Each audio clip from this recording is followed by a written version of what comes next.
From the split squat, first just entering the split squat, there's a million different ways you can do so, but one way that I like to is instead of trying to like jam the legs and step in, we're just gonna pull them away. The reason being, if I start jamming Ben here and I step in, I'm already kind of like pushing his legs in and generating some lift and momentum for him, where if I step in as I'm jamming his legs and he places the reverse De La Riva hook, his bump is already gonna be significant, right? For here, I'm jamming, I step in, look, he bumps, I'm already going over, right?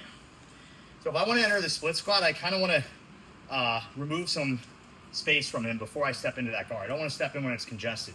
So if I'm here, I'm just kind of pulling away and stepping in, okay? Even if he places the hook now, when he tries to bump me, yeah, there's no way, okay? Until he starts kind of reclaiming some inside position and managing the distance, all right? So a lot of ways we can deal with passing from here now, but I want to go over some ways that we can pass even if he starts to get some offense off, because that's generally what's going to deter you from your passes here, is if the guy starts to become a little bit more offensive and you get a little, skittish and you back out, it's going to ruin your pass. So usually what will happen is as we're passing here, he gets a scoop grip on the leg. Now I got to worry about him, pulling my leg across, stepping on the hip here, going into like a leg hug position where he can then transition into different leg submissions or X guard, things like that. All right, so as soon as I feel this, right away, I'm putting the side of my foot on the ground here, where the inside of my shin and my knee are almost like parallel with the mat. I'm not here, okay, flat-footed, whereas he pulls, my knee just hinges right to his chest, and there's very little like stabilization or pressure on him. Here, when he goes to pull it in, look, there's drag, okay? He's like pulling the side of my foot. There's a lot of friction. It's more difficult. Even if he starts to get my knee closer, right? It's almost running into his shoulder. It's not like dropping onto his chest and distributing my weight across. So that's already gonna buy me some time, make it more difficult. Even if he starts connecting both hands, it's still gonna be a pretty strong leg position here, okay? Now to negate his turn here, either before he reaches across or once he does, I want a thumb post here in his armpit, okay? So whether that's underneath, whether that's here, I kind of like underneath because I feel like now I can start to lean and pin his shoulders. If I don't do that, he stays on his side, a lot more strength. So here, I can pin, and look, I'm gonna lean that way, right? Like I'm putting all my weight into my arm here, my left arm, to pin him. I'm not gonna try to free this leg. I'm actually gonna go through and turn it. Okay, so now my knee faces his legs and my shin staples his arm. So I didn't have to clear his grip, but the offense is basically negated. I could still maybe get off balance a little bit here. So once we've posted and stapled, I'm gonna release and just kind of lean. Try to move me here, Ben. Yeah, you can see it's super difficult, okay? He just doesn't have a lot of ability to make everything work in unison when he's pinned like this. He can't generate a lot of good momentum. And now we're just gonna free the leg, okay?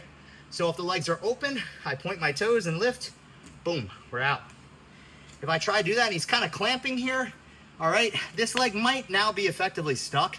That's not a big deal. We're just gonna kind of, let him have it, but double back and make him pay for it. So I'm trying to pull it free, I can't. I'm gonna exploit the space in front of the hip, so I let go. I just wedge, flare, and now when I rotate back, I end up in this chest-to-chest position where even if he has my leg, my ability to pass far out supersedes his ability to generate any kind of offense from bottom, okay? Now this one's a little bit fancier. To be honest, I don't use it a ton, but it is an option. This is kind of more like a Marcelo Garcia type pass. Same thing from that split squat. He starts to pull the leg, and now maybe this time, I feel like he's pulling my weight over, right? My ability to kind of pin him and start to blade my body for the previous one, not really there, but, okay, again, we're gonna go with it. We're not gonna try to backtrack and salvage what we've lost. My inside knee here, I wanna start driving it up and across to this side of his body. As I do so, it's gonna put my weight over top of him and allow me to kick this leg over his head, okay? So Ben's grabbing my leg here.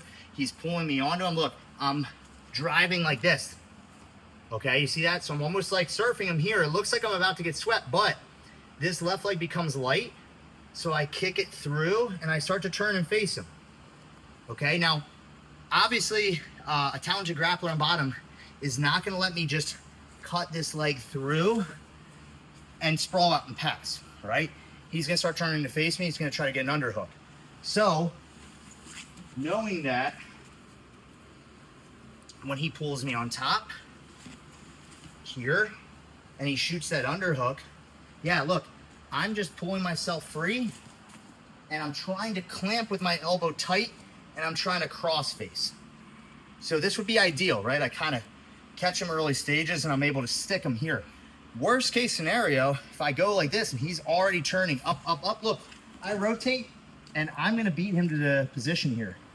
So I land in a good front headlock where I might have a chin strap and I can already start setting up, you know, anaconda chokes, or even if he keeps building up, right? Now we circle to the back or we start looking for, you know, Darce chokes. So we went from being in a less desirable position from him attacking off of our pass to basically a submission series threat pretty quickly.